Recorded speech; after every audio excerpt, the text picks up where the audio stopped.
खुलुमबाय गोजोन फुंबिलिनि बयनिसिमबो गाहाम हामलायनायखौ जासिहरनाय थाबाय आं सिबिरानि ब्रह्म आसा खालामो नोंथांमोनहा गासैबो मोजाङैनो दङ नोंथांमोननि थाखाय आं गोदान मोनसे भिडिअ लानानै फैबावबाय अन्नानै भिडिअखौ जोबजासिम नायलांदो बिजेपि एजिपि आरो इउपिपिएल हान्जाया जथायै मैया खौरांगिरि मेल जिरायदोंमोन बे खौरांगिरि मेलनिफ्राय प्रमद बर' बिथाङा दासान्दि टिकेट मोननाय मोनैनि सायाव सोलिबाय थानाय दावराव दावसिनि सायाव बुंथिदों दि इउपिपिएलनि माखासे मावथिफोरनो टिकेट होनो हायैयाव बिथाङाबो दुखु मोनदों नाथाय राजखान्थियाव बिदिया जाखायो बिजेपि हान्जानि माखासे मददगिरिफोराबो टिकेट मोनैनि थाखाय दुखु मोनदों बेनि अनगायैबो बिथाङा बुंथिबावदों दि साफा साफा मावथिफोर एबा हान्जानि दैदेनगिरिफोरनो टिकेट होनायनिख्रुइ बांसिन गिदिर थांखि दङ जेरै आसाम बिटिआर ओनसोलाव गासै हारि माहारिखौ लाफानानै बोरै जौगालांनो हागोन बोरै गोजोना फैगोन आरो बेनि अनगायैबो बिटिआर गोरोबथानि दफाफोरखौ मोनफ्रोमबो मावफुंलांनायनि थांखि दङ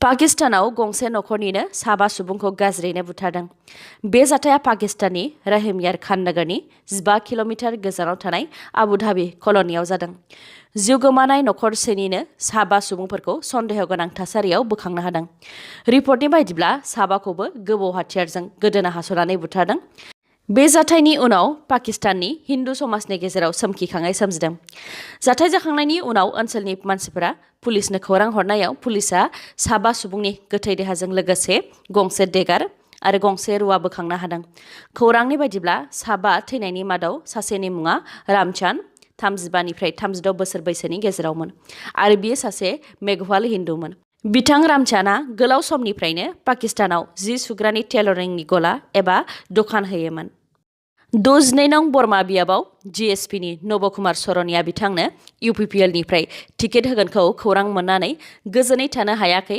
12 नं बरमा बियाबनि बिजेपि आरो इउपिपिएल मददगिरिफ्रा 12 नं बरमा बियाबनि इउपिपिएलनि मददगिरिफ्रा इउपिपिएलनिफ्राय रोंगौथि गोनां अनन्त रामसियारिनो टिकेट होनो नांगौ होननानै दाबि दैखांदों बेजों लोगोसे बर' अबरननि राजखान्थि खालामनानै क'क्राझार लकसभानि एमपि महरै देरहाबोनो हानाय नब कुमार सरनियाखौ माब्लाब्लाबो गनायनानै लानो हाया होननानै गोख्रों रावजों सोंखारिदों बिथांमोनहा गोनांथि जायोब्ला अनन्त रामसियारि बिथांखौ उदां बिजाथि महरै फसंनोबो थाग थियारि होनानैबो फोरमायथिदों बिथांमोनहा गुबुन फारसेथिं बिजेपिनि मददगिरिफोराबो 12 नं बरमा बियाबखौ इउपिपिएलनो हगारनानै होनायखौ सहायनो हायाखै आरो एमपि नब कुमार सरनियाखौ माब्लाब्लाबो गनायनानै लानो हाया होननानै फोरमायथिदों गोलाव सम सिगांनिफ्रायनो रायजो बिजेपिनि आफादगिरि रन्जित कुमार दास बिथां आरो डक्टर हिमन्त बिश्व शर्मा बिथांमोनहा बरमा बियाबाव बिजेपिनि बिजाथि फसंगोन होननानै खोथा होबोदोंमोन नाथाय दा जोबथा समावसो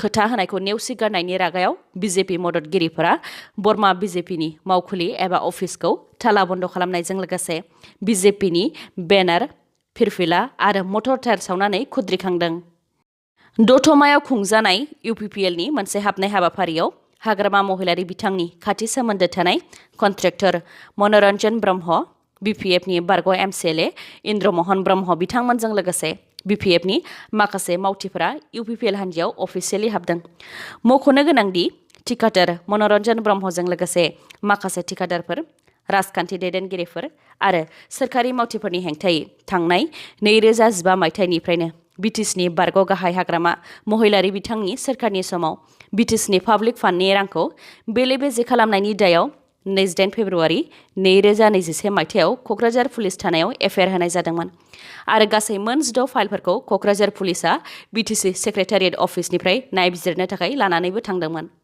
इउपिपिएलआ बिथांनि हेंथा एफआइआर होनायखौ लानानै खौरांगिरिफोरनि सोंथियाव बिथां मनरन्जन ब्रह्मआ बुंथिदों दि खामानि मावनायाव माब्लाबा माखासे बुस्थुआ थालाङो आरो एखनबा समाव राजनितिबो जायो नाथाय बेफोरो अराय समनि थाखाय थाया बेनि अनगायैबो सोरनिबा नारसिननायाव इउपिपिएल हान्जायाव हाबदों नामा होननानै सोंथि खालामनायाव बिथाङा बुंथिदों दि बिथाङा इउपिपिएल हान्जाखौ मोजां मोननानैसो हाबदों बेनि अनगायैबो बिथांखौ बिजाथि महरै फसङोब्ला बिसायख'थि गेलेनो राजि मानोना कन्ट्रेक्टर जानाय समाव रायजोनि खामानि मावनो हायाखै राजखान्थियाव ओंखारोब्ला रायजो राजानि थाखाय खामानि मावनो हागोन होननानैबो बुंथिदों बिथाङा भिडिअखौ जोबजासिम नायलांदो लोगोसे नोंथाङा दासिमबो आंनि चेनेलखौ साबस्क्राइब खालामाखैबा अन्नानै साबस्क्राइब खालामदो लोगोसे बेल आइकनखौबो क्लिक खालामदो जाहाथे गोदान भिडिअ लानानै आं फैयोबा नोंथांनाव सिगांग्रो नटिफिकेसन सौहैयो बिसायख'थिया खाथिनिफ्राय खाथिसै गावबागाव दोलोआ टिकेट होनाय हाबाफारिखौ जागायजेनबाय।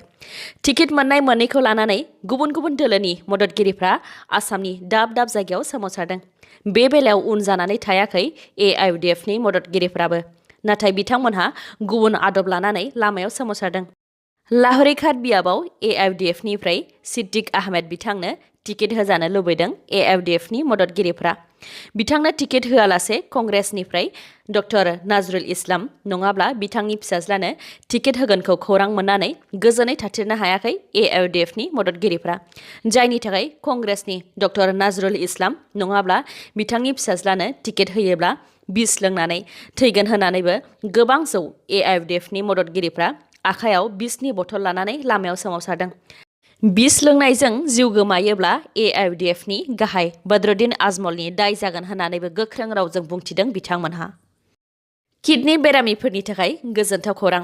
भारतनि देरसिन किडनि डायलाइसिस हस्पिटालखौ मैया अदेबानि 7 मार्चआव बेरामिफोरनि थाखाय बेखेवनानै होनाय जाबाय। हस्पिटालनि मुङा Guru Harikrishan institute of medical science and research kidney dialysis hospital. बे हस्पिटालखौ Delhi Sikh Gurdwara management committee DSGMC आ लुदों। DSGMC नि गाहाय मनजिन्दर सिंह सिरसा बिथाङा बुंथिनाय बायदिब्ला बे हस्पिटालानो गिबिसिन हस्पिटाल जेराव केश काउन्टार एबा रां लानायनि थाखाय काउन्टार थानाय नङा। किडनि बेरामिफोरनि थाखाय मोनसे रेजिस्ट्रेसन काउन्टारल' थागोन, मानोना बे हस्पिटालाव फाहामथायनि थाखाय रां लानाय जानाय नङा। बेनि अनगायैबो जानाय लोंनाय गासैबो बेसेन होआलासे मोनजोबगोन। बेजों लोगोसे बे हस्पिटालाव मोन 50 बिसना, मोन 50 इलेक्ट्रिक चेयार आरो सानसेयाव सा 500 किडनि बेरामिफ्रा डायलिसिस खालामनो हागोन। बिथांमोननि बे हस्पिटालाव फाहामथाय लानोब्ला सप्तासेनि उननिफ्राय अनलाइन रेजिस्ट्रेसन खालामनो हागोन। वेबसाइटआ dsgmc.in। खेबसे बुंबावनि dsgmc.in। ट्रेन स्टेशननि दै लोंनाया बेसेबां गोगो? ट्रेन स्टेशनाव टयलेटनि दैनि पाइपलाइनखौ लोंग्रा दैनि टेंकिजों फोनांजाबनायनि दायाव सासपेन्ड खालामजादों सासे रेलवे स्टेशन मास्टारा। बे जाथाया मध्य प्रदेशनि मानसार जिल्लानि गारद स्टेशनाव जादों।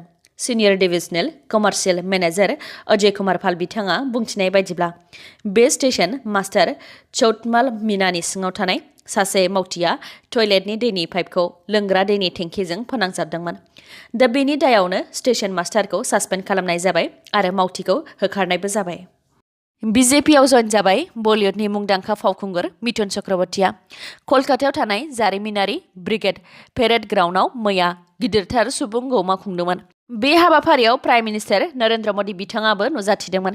बिथांनि नुजाथिनायावनो मुंदांखा बलिउडनि फावखुंगुर मिथुन चक्रवर्तीया BJP दोलोआव अफिसियेलि हाबदों। दिनैनि भिडिअ'आ एसेनोसै। गाबोन आरो गोदान भिडिअ'जों लोगो मोनफिनबावगोन। नोंथाङा दासिमबो आंनि चेनेलखौ साबस्क्राइब खालामाखैबा अन्नानै साबस्क्राइब खालामदो, लोगोसे लाइक, कमेन्ट आरो शेयार खालामनो दाबाव। गोजोन्थों।